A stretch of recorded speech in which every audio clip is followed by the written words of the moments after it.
To install and activate the HelpGent, navigate to the WordPress admin dashboard, go to the plugin, and then click Add a new plugin. In the search box, write HelpGent and search. When it shows up, click Install Now. It will take a few seconds to install, and then click Activate.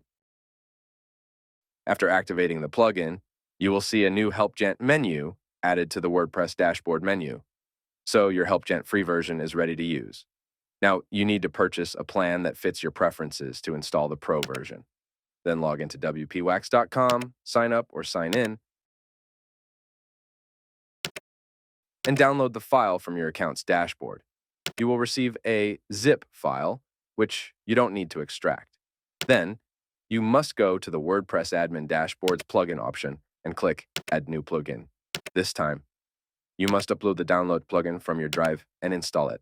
After installation, you need to activate it. After activating the plugin, you will see a new HelpGent menu added to the WordPress dashboard menu.